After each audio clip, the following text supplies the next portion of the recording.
Priestess with Pamela Eakins. Chapter 6, Meritaton, Ancient Egypt, Thebes Restored to Amon, 1345 B.C. Oh, bliss! Oh, the magnificence of what is revealed! Spiritual force, bubbling up like a geyser, punctures the surface, and that which was unknown is illumined at last. To be fully in the present, awake, aware, and free from past conditioning is the greatest miracle of all, controlled as we are by subconscious impulses and residues from bygone eras. How empowering it is to know why and how a thing came to be, how and why it lodges in the body of the child, in the soul of the world. Remembering why and how unravels the mesh of entrapment, frees the spirit to journey unfettered into new and limitless dimensions of potential. I lit the candle. Open your mind, called Riavek. Be courageous. Open yourself to the journey to remember who you are. Memory, conscientious action, detachment from outcome. Let these be your guides as you enter the spiraling realm of endless possibility. Instantly then, I was in another life. I see a woman lying on a pallet against the wall in a small, sparsely furnished room secluded in the top of a large public-looking edifice. The inside walls are finely worked stone that has been plastered or painted with a thick, sallow substance, now chipping. She lies there on her back, looking withered beyond her years. I see traces of beauty and fire in her wizened face. Long, slim hands with delicate fingers arch expressively over the once fine linen coverlet. These hands feel strangely like my hands. It is something in the shape, something in the expression, as if they have danced the divine story, as if I know the story, as if I can feel it. Her thin musculature is graceful, retaining the curvature of a once powerful form. Fair is she whose golden light penetrates this dim-lit room, these cold walls, this prison. I want to touch her. I want to warm her. I want to reach out and hold this prophetess of my dreams. Softly, I sing to her across the chasm between us. Your hands are like lilies unfolding in the morning. Your eyes are the windows of the temple beyond. Creatures of sea and star dance at your bidding. Prophetess of golden light, seer of forever, dancer in the sacred dream of silence and song. I close my eyes, but I still see her. I see a vision of her as a young woman.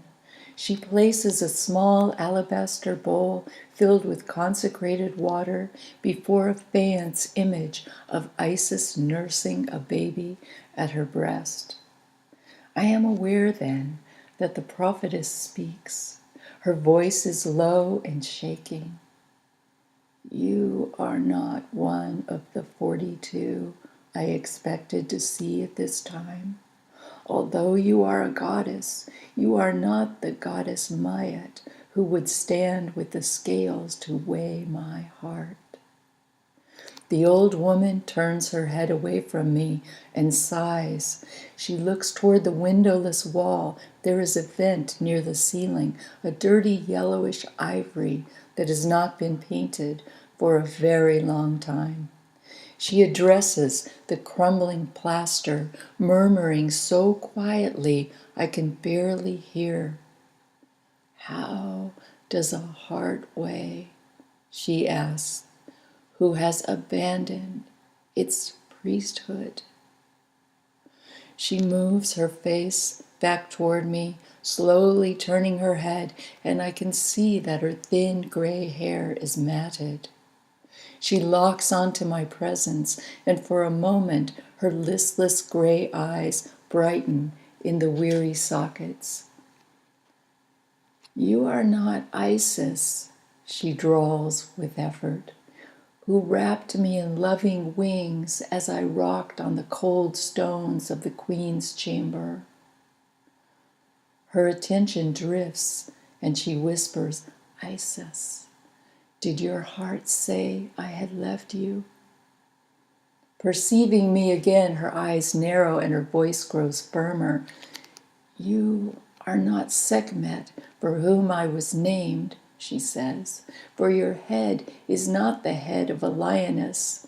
I would like to know who you are, what you are doing here, why you have come. You do not speak, yet you ask questions with your eyes. Must I tell you my story?" Raising her arm, she motions for me to sit. I seem to stand at the room's center, towering above her like a black pillar. I do not sit. I cannot move. I cannot speak or explain myself. I have appeared, that is all. I lean toward her bed as she rambles, half to me, half to herself, relating her tale as if she is wandering between memories and layers of consciousness. "They say I am dying. This I know. They say I am mad, priestess of the future, if that is your name. But I am not mad, unless madness is the time and place when one body, one temple, is torn limb from internal conflict as the incompatible values of past and future lodge side by side under the same awning.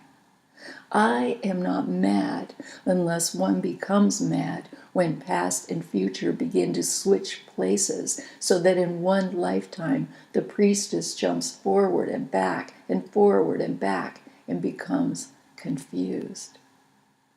Daughter, you stand before me as I lie in death upon this little mat. You are a strange vision. You wear black, like the radiant darkness of all that is. You glow with the strange newness of an old soul, the childlikeness of an ancient one.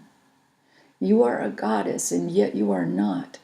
What ornaments dangle from your ears, like fine silver crosses worked in Nubia? But you do not look like a queen of the south. No, your skin is not so light darkened. You are like one from the northern tribes. I see in your eyes the eyes I once had. Your eyes, the windows of your soul, sparkle with hope, like pools of deep sacred water reflecting memories you have not yet had. I know what it is to be like you, old enough to have power, young enough to have faith. I know how it is now when old eyes hold tears that will not roll out. You open your eyes wide with wonder, asking of me, with your strange singing, how much sorrow can one heart hold? Oh, my heart, do not rise up against me. Do you stand in judgment, priestess? Do you know the life I have led, the names I have lived by? I smile sadly, softly aware of her scrutiny. I cannot answer. A small beetle ambles across the dusty floor, moving this way and that, searching. The beetle rolls before it a ball of its own dung, they say. That is why it is mythically known as he who pushes the sun across the sky. I have always found this curious, that a ball of dung could be transformed into a god simply by telling a story. For a moment, she says, interrupting my thought, I fancied I saw you sitting and chanting with a bearded priest under a ceiling as high as any I have ever seen. No, but this was not in the two lands. Asia, you sat upon carpets of the desert people. I saw the tree of life woven in deep, rich red wool, as deep as blood, as red as the dyes made from crushed beetles, as red as fresh woman blood smeared on the door jambs. Your eyes glow like bronze mirrors, then burn like a brazier. As sure as I see you standing there, I see my soul reflected. Oh, my soul, lioness of the death pit. I remember the smothering tension in the death pit under the Great Pyramid, and I know what makes cats stalk. I know, too, why caged ones roar. I am not mad, sister. Do you find me mad? No, I am not mad. It is just that I have had more than one name and cannot remember which one will save my life. My legs are crumpled, but the fire has not gone out of my blood. Not completely. I remember the flame. Shall my soul dance before you? Why do you not sit? With what substance do you paint your toenails? The most concentrated henna could never make such redness. Judge of all, oh my heart, are you here to judge me? I will tell you what I remember. Then will I be released. Then will I know paradise. My heart beats still. I will try to share my truth. I am not yet beyond the river. They have not yet crossed my hands, placed in them the ostrich feathers, nor sprinkled my corpse with rosemary and myrrh. I cannot help but think her end is near. I can almost see her wrinkled arms crossed upon her breast, her lifeless hands holding the ostrich feather, her empty form sprinkled from head to toe with aromatic herbs.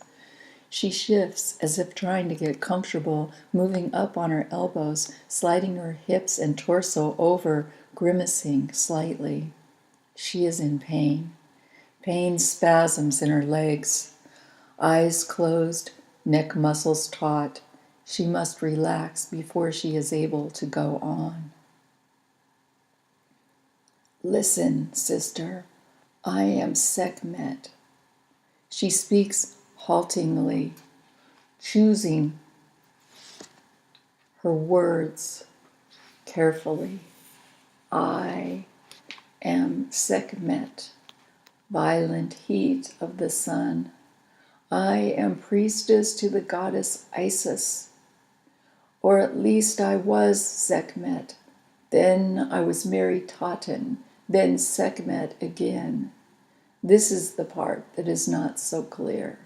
At the last initiation, when Queen Tai and I were young women trained for the priesthood in the temple, I officiated as Sekhmet, the lioness, at the Great Pyramid on the sacred waters.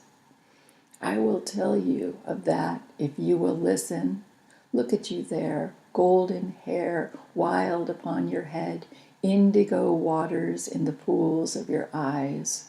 Where are your ostrich feathers, your sistra, your bracelets? Where is your cobra headdress, your priestess collar? What is that language that comes through your heart?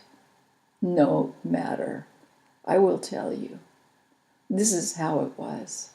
High initiation was mandatory for queen and king, highest priestess and priest of all the world. So we went by funeral boat with the priests and priestesses of Amon Re to the pyramid of high initiation. Only a few were allowed in, and I was among them. I was a young priestess then, so full of adventure. I had never been away from Thebes in all my life, having been born in high estate in the seat of the empire, and having been given into service at the age of 9. Because my blood was filled with fire, I was allowed to wear the mask of the lioness in darkness. I was chosen as mask bearer because they said my heart contained the sun's passion. The fire in all of life blazed in my soul. The great goddess danced through my arms and legs. Isis danced like heat in my blood. Her nostrils flare, her old body floods with coursing passion, and she begins to chant, singing like a temple cantor. As the volume rises, chills burst from my core. I am frightened by the sharp echo as the sound in the room crescendos. Isis, mistress of gods, bearer of wings, mistress of scarlet garments, queen of the crowns of south and north, queen of the holy waters, queen of lightning and sands, mistress of words of power, mistress of cradle and grave, mother in the horizon of heaven, Queen Isis, praise be to thee, mightier than all the gods. Praise be to the mystery of my lady. I shook the sistrum in the name of Queen Isis, and my lungs roared in great claps like thunder. I shook the sistrum, she implores, calling me to hear as if I have the power to free her, and kept the cycle of life in continued agitation, continual movement that never ceases. With the sound of my rattle, I drove away the clogging beast of corruption, he who would enter the empire if movement stopped. I cried, open to the power of nature, open to the generation of life. I sang and screamed and roared at temple until my hair stood on end. I was goddess of the dance. I was she, Sekhmet, and I could dance with lions. I knew their hearts. I could lie with them. The hungry mother purred at my touch, licked my cheeks and hair. I was inside of her and she in me. We danced paw to paw. We danced like flames, and our claws struck sparks upon the earth. We danced at temple. The mighty lioness jumped through fire before me and lay down at my feet, purring. She purred the sacred sound at the center of the world. I was Sekhmet, goddess of lions. Bells jingled on my ankles. Flames shot from my hoop. Crystals in my glass collar sparkled and clinked rhythms like water over stones at the edge of a flood. The sistra in my hands clanked louder and louder as I shook and shook and shook until my screaming roar pealed through the palace, causing queen and king to rise to their feet, gasping in awestruck ecstasy. She exhales and closes her eyes. The room, light, dims as if clouds are passing overhead. Very distinctly, I smell the scent of lavender. Eyelids fluttering, she continues with painful effort. In those times, before King Amenhotep crossed the great river to the land of the dead, and before the son of the queen changed his name to Akhenaten, left Thebes, and built the temple city to Aten, all the gods and goddesses were honored. I was a young woman. I stood like you, with the fire of passion blazing. I was priestess in the temple of Isis in Thebes. But Sekhmet, the lioness, danced in my body and soul, and this was well. Isis was not a jealous teacher. She understood the sun's fire. I served my goddess well, but as I remember, no goddess or god was so greatly honored as Amon-Ra, the Theban god of wind and sun. The Theban priests ruled the empire. Amon-Ra belonged to Thebes, and Thebes to Amon-Ra. The royal family, of which I was a daughter, accrued enormous power. As if parting a veil, she moves her hands before her. Her voice thins, becomes hollow.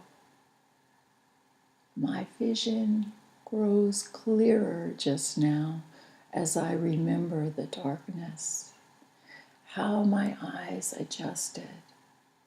It was I, priestess to Isis in Thebes, called Sekhmet, for she who holds the fire of the lion, who wore the mask of lioness in the passageway to the chamber of chaos, passage to the underworld of 0-degree initiation.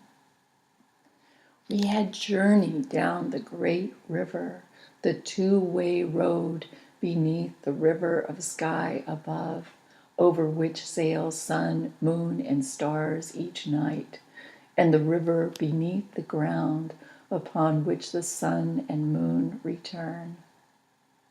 As priestesses and priests of Thebes, most powerful city in the world, we traveled the waters safely and with many slaves. We began our initiation between the lion's two paws. A sudden shudder ripples her bones, visibly jolting her thin shoulders beneath the worn gown. Yes, I remember the feeling of those stone-cold paws, she says, cold as the underworld. Oh, she shivers. One by one, as part of the priestly entourage, I guided them, the initiates, through the deep inner passages of the pyramid. I put one paw down in front of the other. My feet knew how to step. I trusted. I had the keen sense of a cat, and cat-like, I led them crawling when it was too low to stand. One by one, I took the highest initiates of the two lands into the death pit of the Great Pyramid, the chamber of chaos.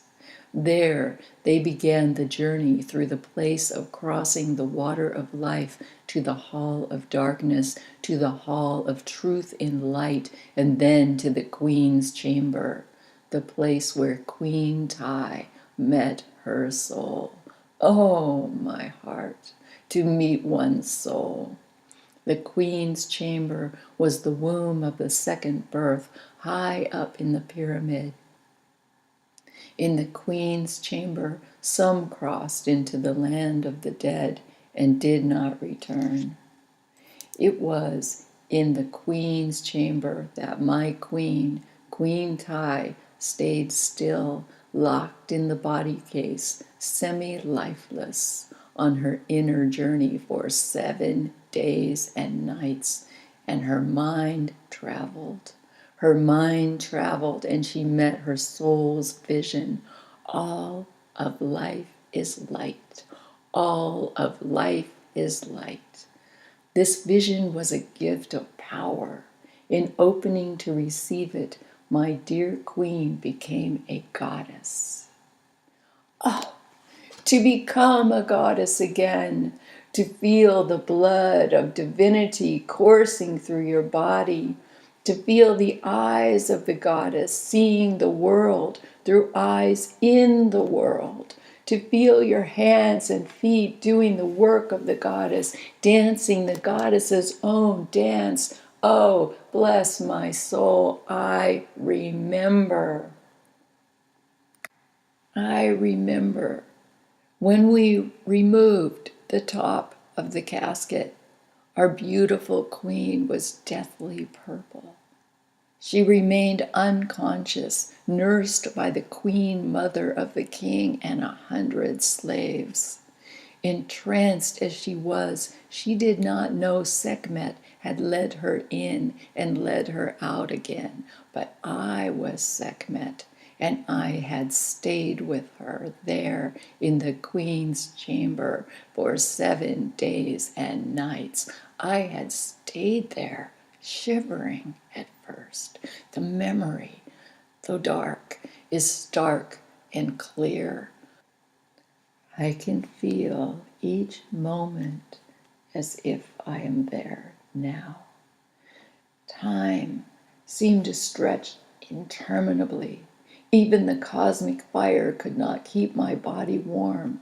I was there to guard my queen, but I felt myself go cold like a cobra underground, and I could not move. I came to know how the snake feels deep below. The spine goes cold until movement ceases and consciousness abandons itself to trust in the natural cycles, surrenders itself to its own nature. I resigned there into the cobra state. I sank against the floor like a stone-cold serpent, and I waited. The heat from the torch barely kept my heart beating, or I would not have returned from the land of the dead. I sank into the cobra nature, no thought but stillness in the snake pit. Then I saw water. It was as if water glinted under a gray sky. I stood beside the river. The boat was coming for me. And it was her boat, the queen's boat. Her yellow boat comes. Her yellow lake boat comes. Aton gleams, comes. It moves across the waters. I see the waters now. They are gray like molten iron from Asia. The waters roll. The surface ripples, sparking with lights that seem to generate beneath the surface. The leader calls, his voice is pure and clear, and the slaves' oars dip through the surface at once, cutting the dripless pattern of endless ripples, and they are singing. The barks sail the rivers stream with light, the light teems with fish, whales leap in gladness, and thy rays are the joy of the churning sea. Men move the barks, the oars drip with life, life floods with light, brilliant is the sun, and thy rays are the joy of the churning sea. The boat seems to come from what has been or what is to come. The song is a song I've never heard before, but later I heard it come from the mouth of Pharaoh at the Temple of Aton. He sang this song and I recognized it. That's why I left the temple of Isis to serve the temple of Aton. Is this a crime? She stops. She opens her eyes. I love Isis, but the song called me in a vision, and then I heard it in the world.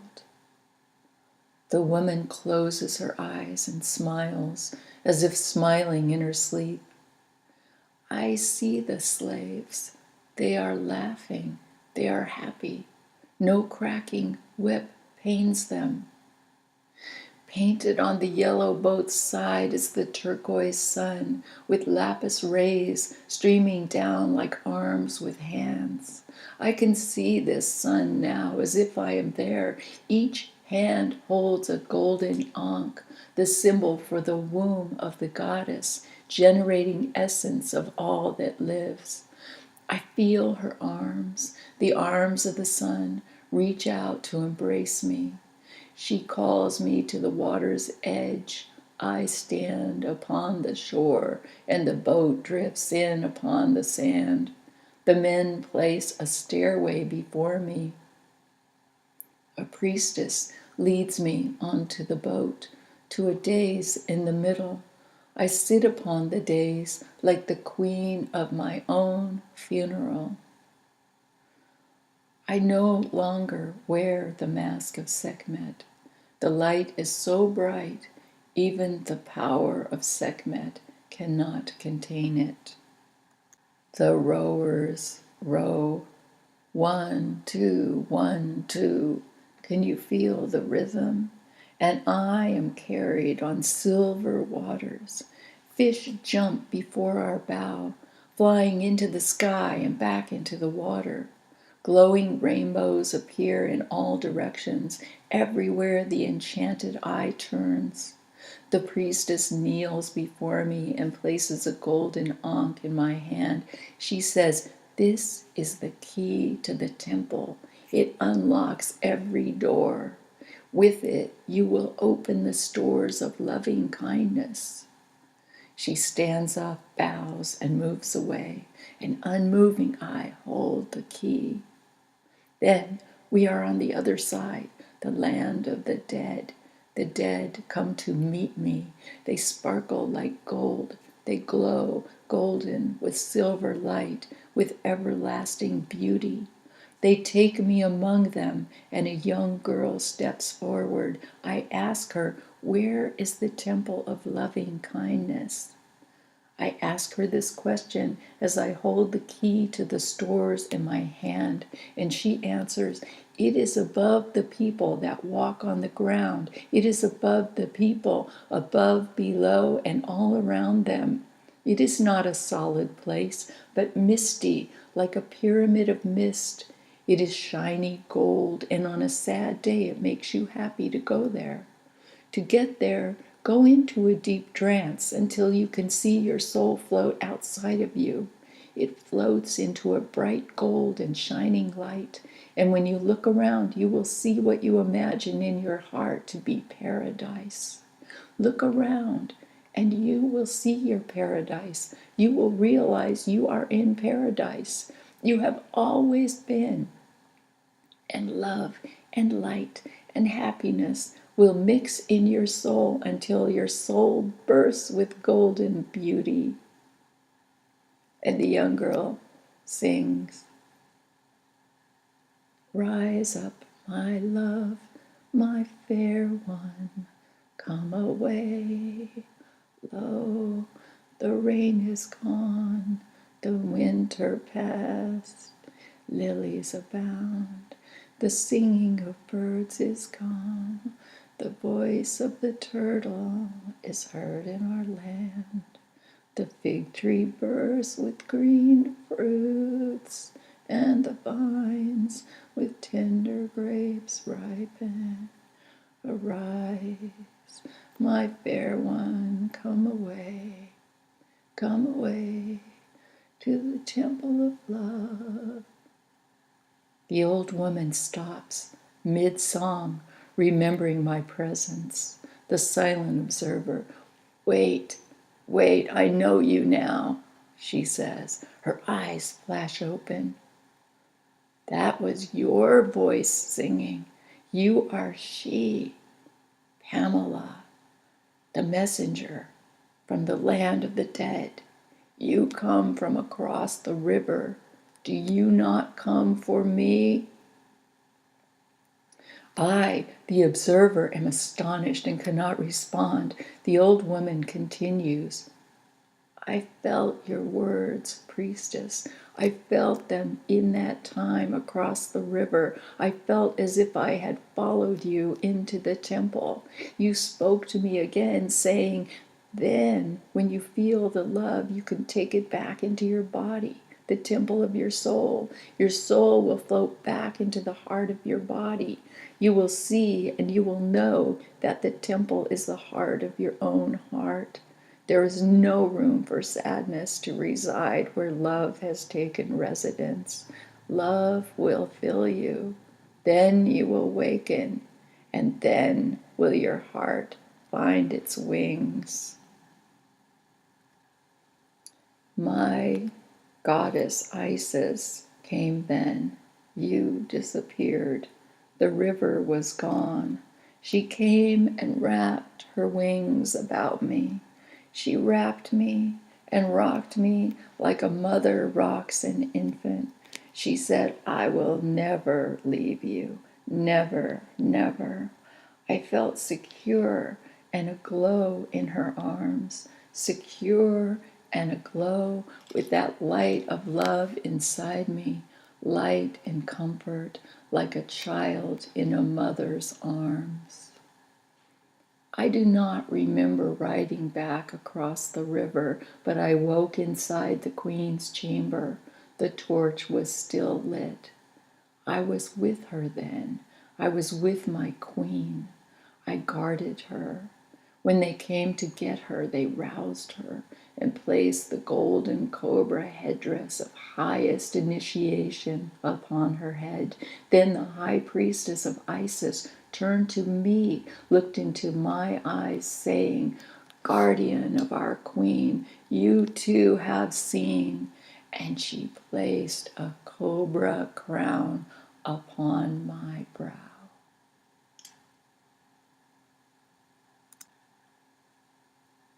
Are you still here?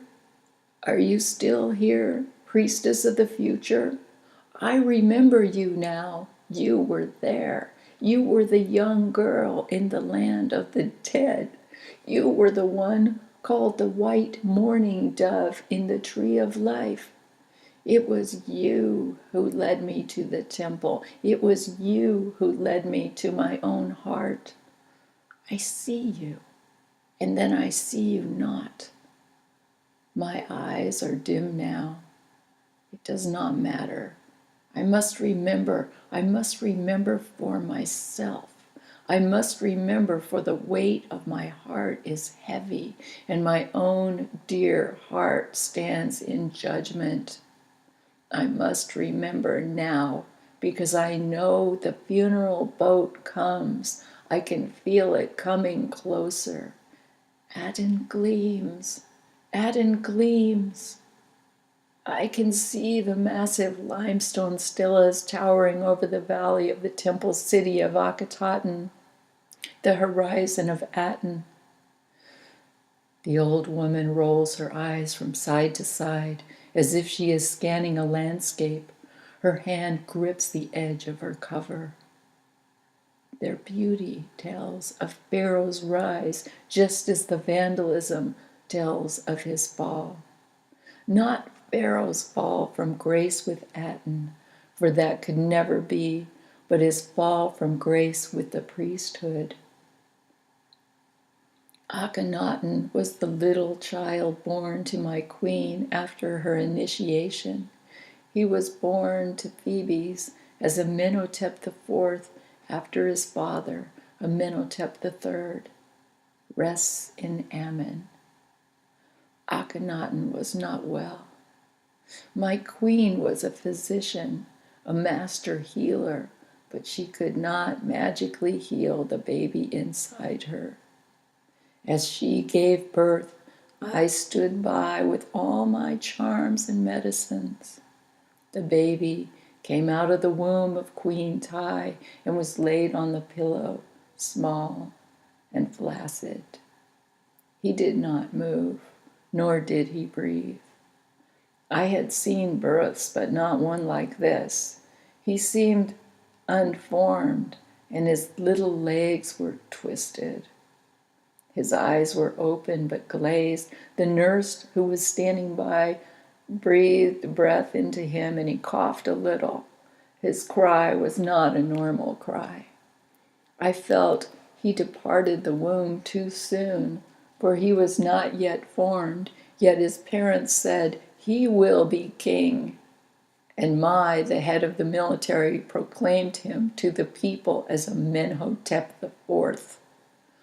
All the priesthood was informed of the birth through the empire's couriers, who carried the news throughout Thebes to south and north along the great river and to all of Asia and Nubia.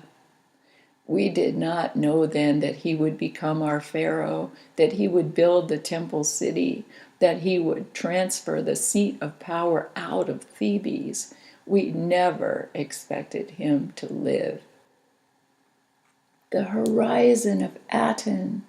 I can see the city he built as clear as day in the eye of my heart. In the memory of my heart, the light of Akhenaten is white and radiant. Heat waves rise and curl about the elegant columns. I can see the city teeming with Pharaoh's spiritual community, the women and men, beautiful artists, creating faience sculptures and multicolored glassworks for export. I can see the gleaming radiance in their eyes as the light of Aten, the cosmic fire, shines. This was the first time ever a king had attempted to shift the flow of money away from war and into art. Oh, but the art was glorious. I will die soon, and just now I wish to remember it. Pharaoh himself was the spirit of Aten. His body was a temple that housed the sun. He said all the people could share his light, his love, his winged heart, that they did not need priests and priestesses to find it, that the old gods and goddesses need no longer serve the empire. We lovingly called him Pharaoh, great house, temple. He said, "You too are the great house. Touch your hearts, and you will remember." All of this he learned from his mother. All of life is light at the center. This light is the light of love. Never mind that invasions were crushing the empire. Never mind that Pharaoh was a poet and an artist and a seer and believed truly with all his heart that the way he saw was the way of the future. I will die soon. And just now I want to remember the beauty, not the terror. Nevertheless, terror there was. The baby's father rests in Amon, had rested in the politics of the priests of Amon-Ra. The king was wise, but absolutely controlled. His love, Queen Tai, a brilliant healer imbued with the healing eye, the eye of providence, the eye of wisdom, was surrounded by the golden glory of mystical vision. She alone instructed her son. I remember him playing in the gateway to her chambers, building pyramids with little blocks of stone. No one could have known how great he would become. The old woman raises up her eyes and gazes about the ceiling as if searching her memory for something. Quietly, I sit down, cross-legged, beside her. I find I can move now. But it is as if she does not see me at all. She begins to call out to the queen. You have crossed the great river now, my queen, and in my mind, since I cannot now stand, I bow before your spirit. May your spirit be cared for always. May you have plates of bread, vegetables, fruits, sweet delicacies from Asia, all the best wines in the empire. May your cask be full.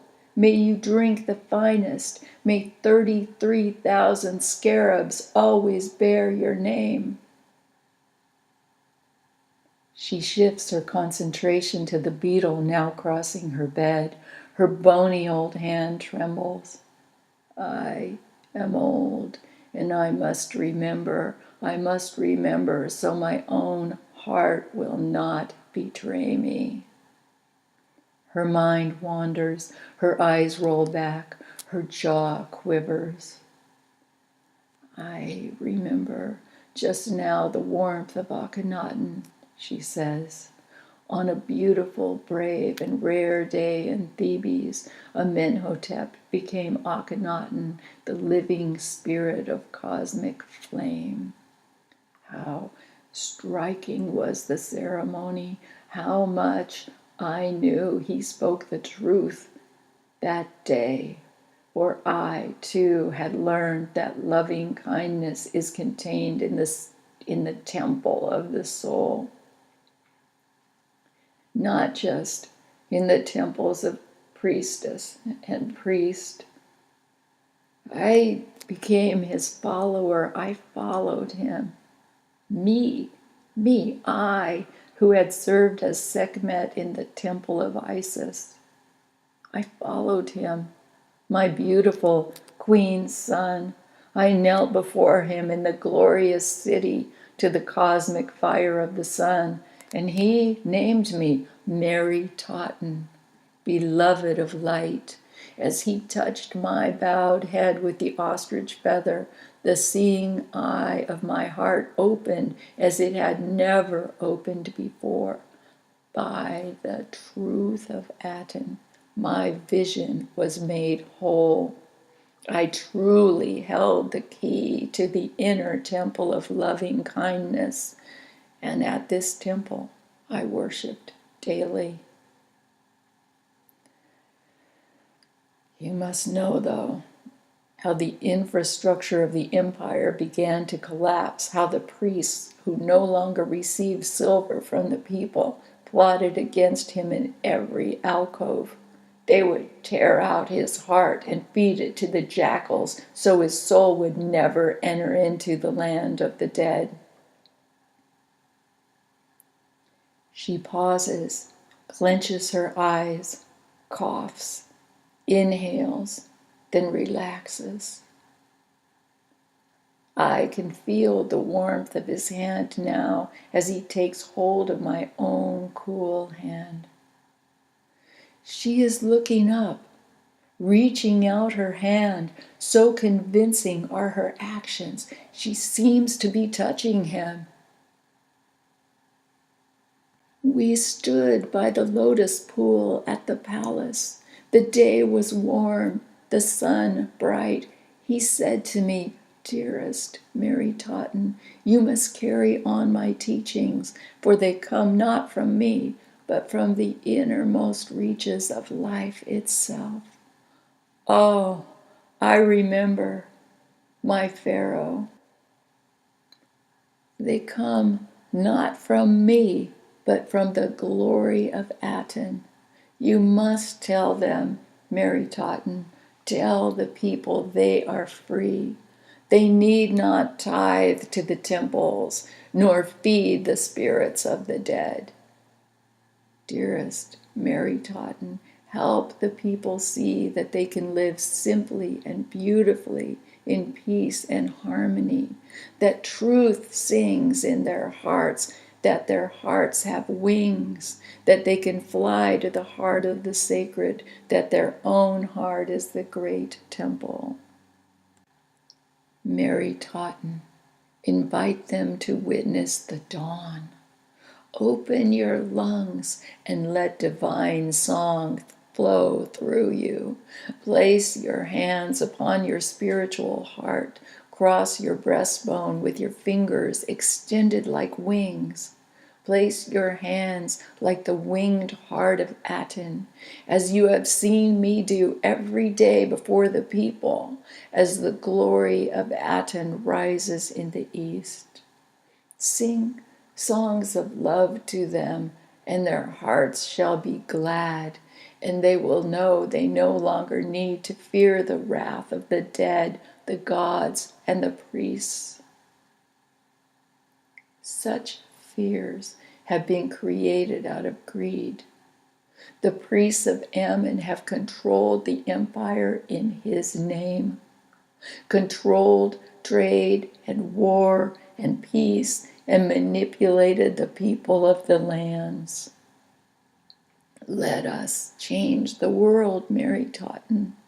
Let us see with our inner vision and build a new land, a land of justice, righteousness, and truth. Truth was the most important thing to Pharaoh. He ended every song he sang with the phrase, living in truth. Truth is conscience, he said. It does not come from what we are taught. It does not involve being clever. Truth is the original mind which resides in the heart. It is the balance of light and dark forces within the self. It is divine inspiration, the soul that is free. With Pharaoh, we lived in truth. The spirit of the spiritual community was truth, and all were honored. They said he was a dreamer.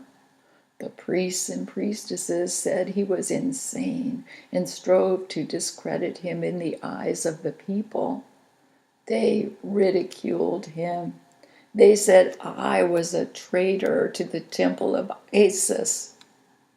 He was not insane. I will tell you that much, Pamela, white mourning dove woman. I am surprised. She remembered me. But no one like him had ever existed, and no one else ever would. He was an avatar. I could see this. He was a messenger from the land of the dead.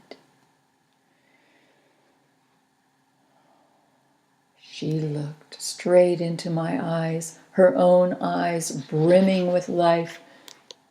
And I was no traitor, for Isis never left me. She was with me and in me, expanded into light all the time I dwelt in Akhenaten. Meritaton, he said to me that day by the pool, Meritaton, there is life itself, and life itself is holy. I know this thought is radical, that it is different from the teachings of all who teach. I know I am misunderstood by the people outside the spiritual community of Aten, and that the priestesses fear me, and the priests perpetrate this misunderstanding. If only I could touch everyone in the empire, if I could only sing to them, show them another way of being. If only I could show them that all the gods and goddesses are contained in one sacred energy, and that all the gods and goddesses contain a spark of this energy. Aten is everywhere, in everything. The gods of the territories need not go warring. In the name of Aten, we could stop the wars. But I shall never move beyond this city. In my inner ear, I hear the priests saying that Aten is just a new sun god created to usurp the power of Amon-Ra. They call to the people to rise against me, accusing me of casting out the people's gods. But Meritaton, you, as priestess of Isis, know that Aten is no personal god. Aten is life itself, and the people must know this. You must go to them, Meritaton, and this revelation you must carry. The old woman begins to cry. Soft tears like rivers of rain fill small crevices in her withered cheek. I sit on the floor beside her and my heart contracts with pain. My voice will not rise to aid me, so I pray for her in silence. Blessed Meritaton, blessed sister, may the end be near that you may suffer no more. Presently, the old priestess quiets, her breathing evens. Sleep, my frail sister, sleep. I close my eyes and pray. May Aten be with you and with your spirit. May Aten be with you and with your spirit. May Aten be. I hear her stirring, her weak voice in tones. I cried, priestess of the future, as I stood beside the lotus pool with this crippled child, now grown, now the father of 4 young women. I could not fight my tears. Pharaoh also wept. Even then, I felt doom like a black pall smothering the temple grounds. I remember that day so well. How the green papyrus stood along the path, how the lilies bloomed, how the lotus opened in the pool. I remember the turtle at the pool's edge, happily extending its neck as if in greeting to Aten. The turtle stands in my mind now, as if the moment is forever etched on the wall of time. Oh, I did not know the pool would soon be cracked and dry, the turtle made into soup, the papyrus drooping or dead, fallen on the royal walkway. Did you know this, presence who stands before me? Do you know of the tragedies of all that would befall us?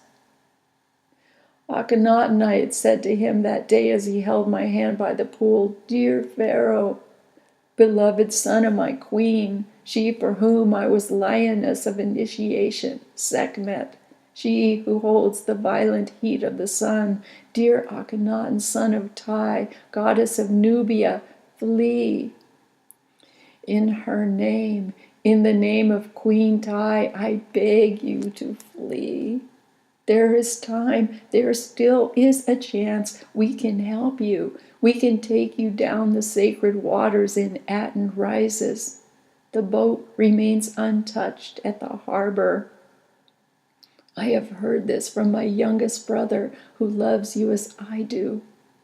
We can take you to the sea, across the waters to safety, to the land where the spiral trees grow."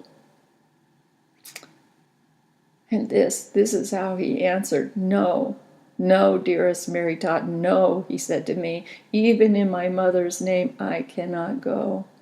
To leave this place, glory be to Aten, would be the death of my soul. This is my spiritual home, the city I built to Aten.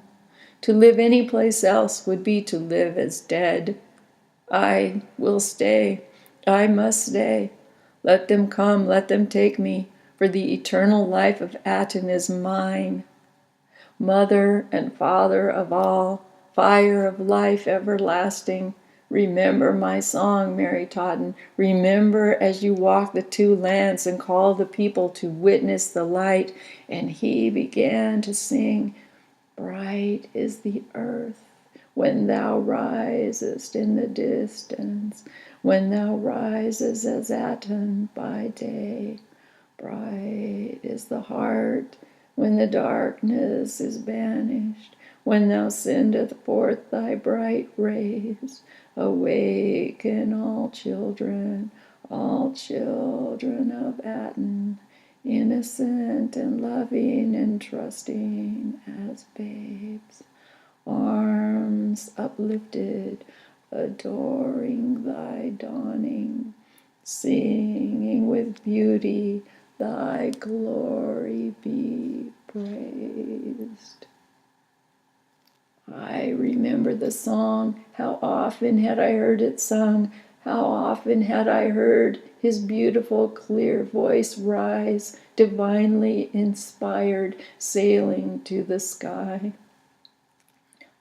I can see him now. He walks limping as he has from childhood, from the palace in the soft yellow light of morning that comes just before the glory of Aten. He walks the path with Nefertiti, Neferuaten, the beauty of Aten. The royal couple walks with their daughters and Queen Tai. The people have gathered all about the palace, all about the temple of Aten, inside and out. Spiritual seekers gather all about the steps, waiting for the glorious burst of Aten over the limestone cliffs. We wait for the day to begin, for the praises to be sung, for the divine to fill our spirits, to carry us through another day of loving. Akhenaten ascends the steps, passing with his family under the transom of the temple. He passes between the two columns and beneath the gateway to the sun adorned with the blue and yellow solar disk, the winged sun that reaches down to comfort all who pass asunder. I can see him now. He smiles and bows to the people who smile and bow in turn. They are energized with the radiant energy of Aten. Neferu-Aten softly shakes her sistra. The four girls gleam with the radiance of Aten. Akhenaten, the great seer, moves between the people to the stone altar in the center of the temple. He bows, prostrates himself before the altar. Can you see him? Then he rises to his feet and faces the back wall, the eastern light, the rising Aten. Akhenaten raises his arms, reaches to the heavens, instantaneously as the rays of Aten reach over the limestone cliff, brilliantly painting the red walls of the temple, and all the world is illumined. All the world shines. He raises his arm and sings, "O glory of Aten, bring truth to my heart. May thy beauty remind me that life begins anew each day, that I recognize the errors I have made in the dark, that the heart of my heart is made new with thy birth, that I am born again each day, that I fill my path with truth." I remember how the son of my beloved Queen Tai took my hand in the garden by the lotus pool to the east of Aten's temple, the lotus pool whose waters reflected the glory of Aten at midday, and I remember how he refused to leave.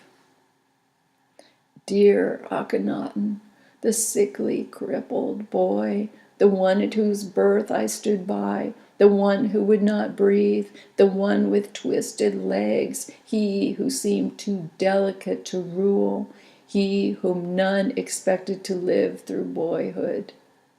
Dear Akhenaten. He released my hand and took the gold ankh on the golden chain from around his neck and placed it over my head.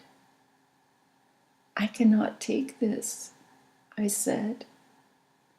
You must, dear Meritaton, you must. It will be destroyed even as this body is destroyed.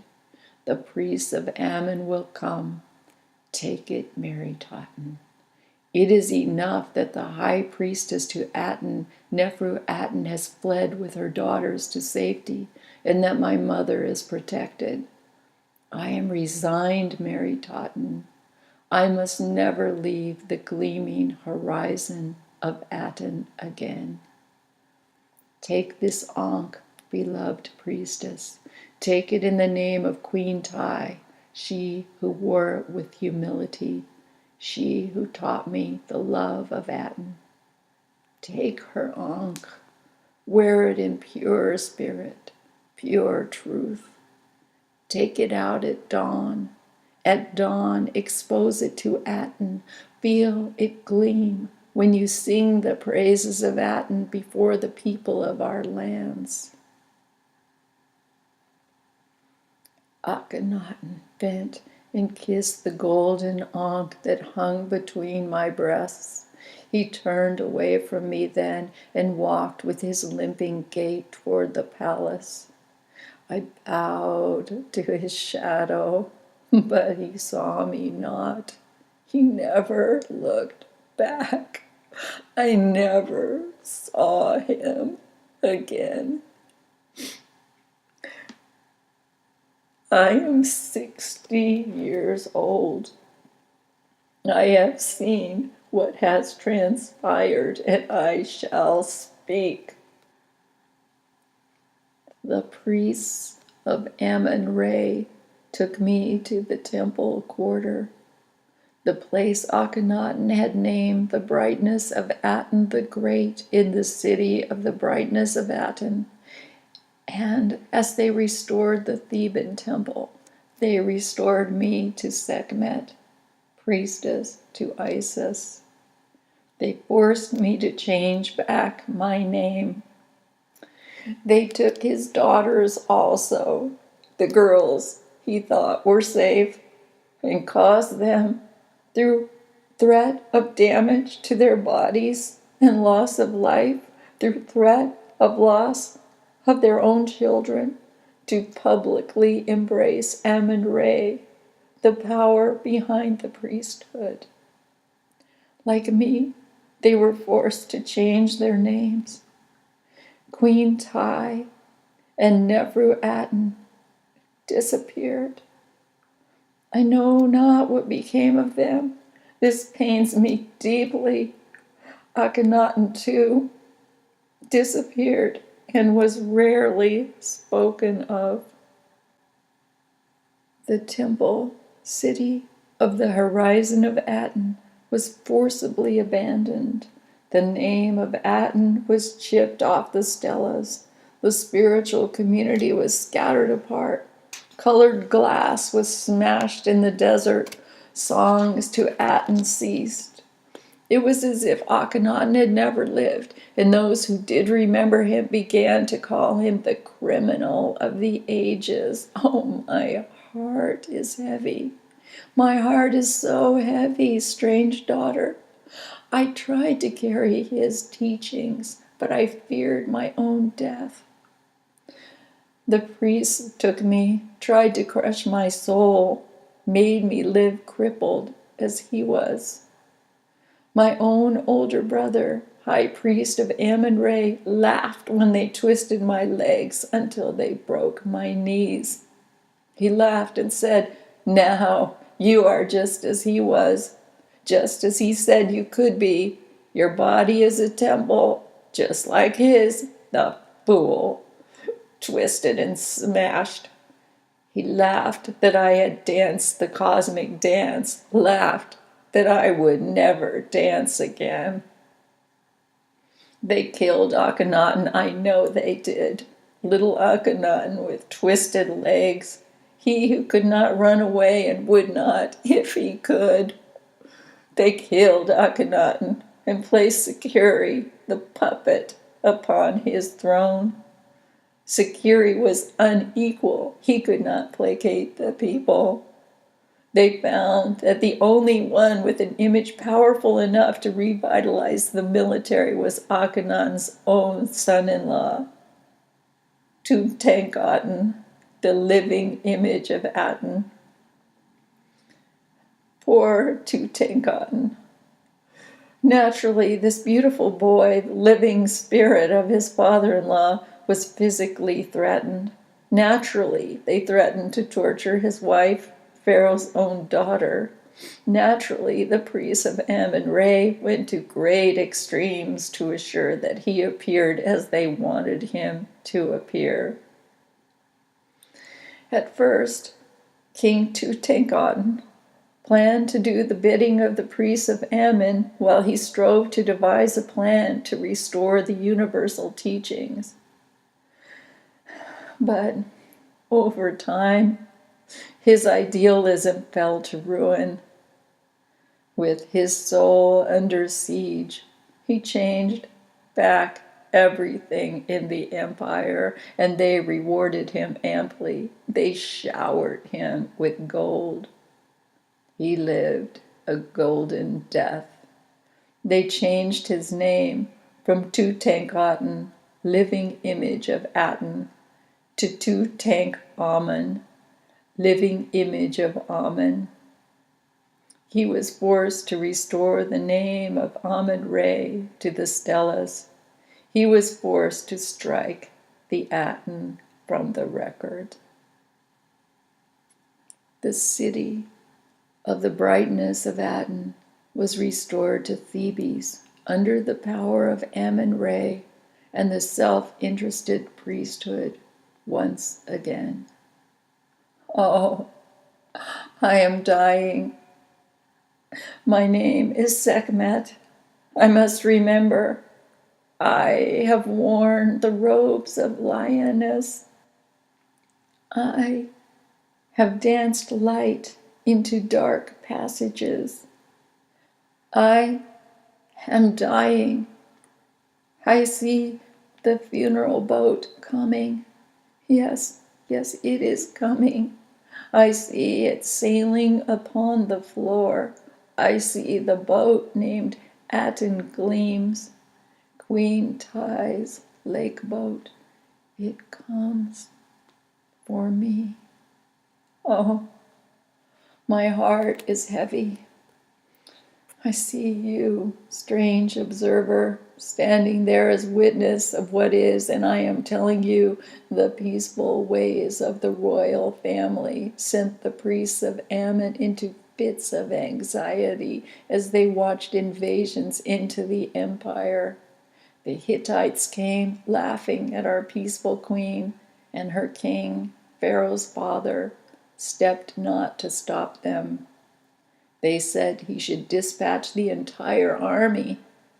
He dispatched no one.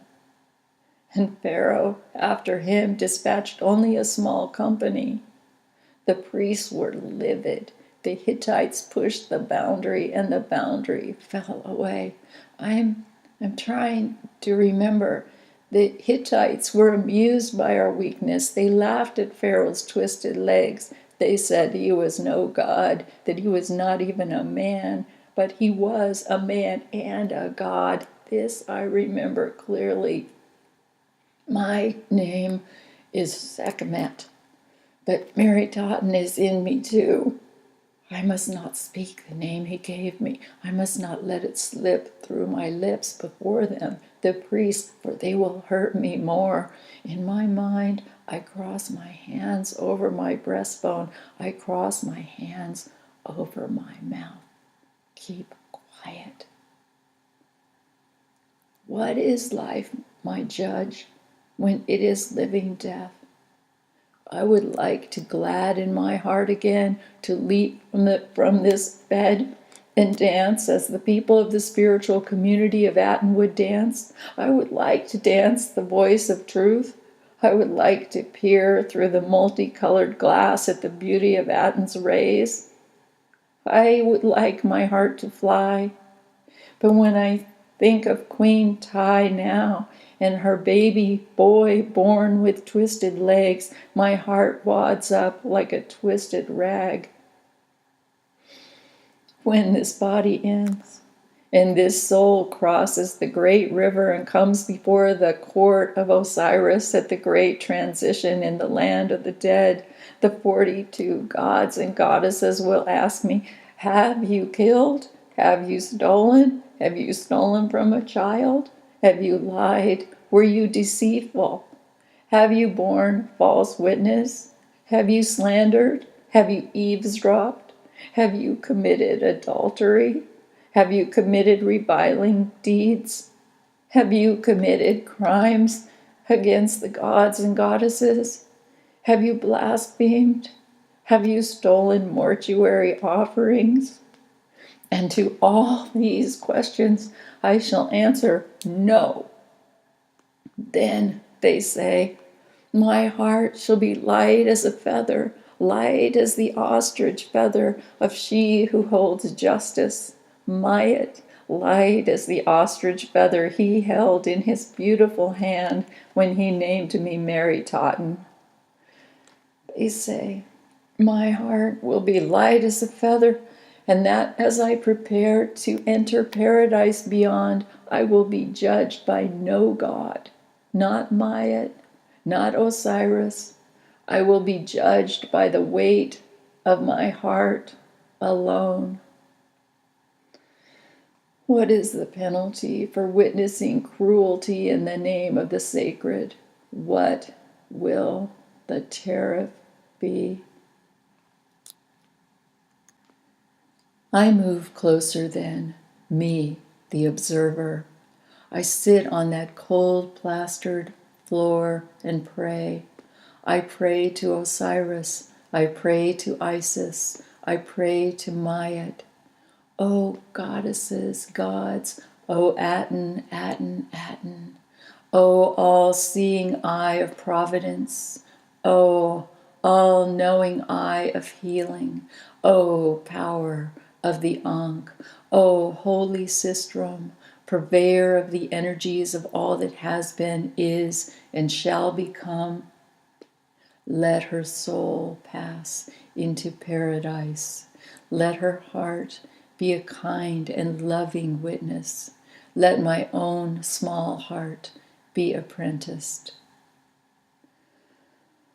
I look up then, and I know the boatman has come. I know she is embarking.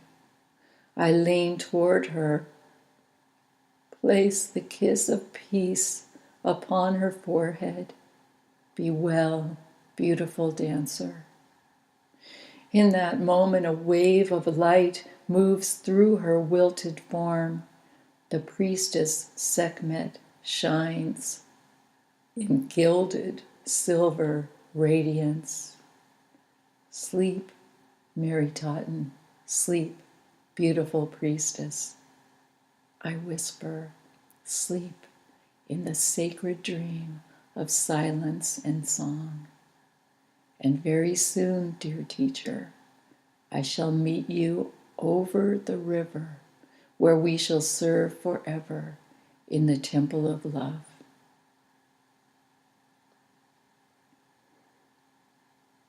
Everything faded then, and I was back in my room where the candle flame flickered before me.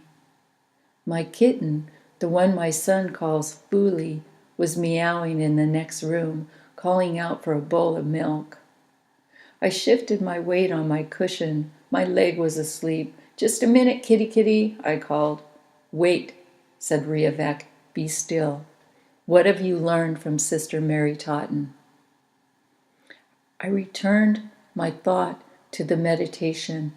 My mind merged instantly with the flame. The body is a temple, I whispered. It holds cosmic flame, endless, the fire behind all life. All of life is light at the center. All of light is love. And then I laughed out loud. Oh, my soul, what a marvelous gift I had received. I bowed in gratitude, and that felt right. Riavek said, go now and feed little Fuli. He laughed. Then I fed Kitty Kitty, and I did give her a little milk, even though I have always known since the lions, that milk is not good for a cat's digestion.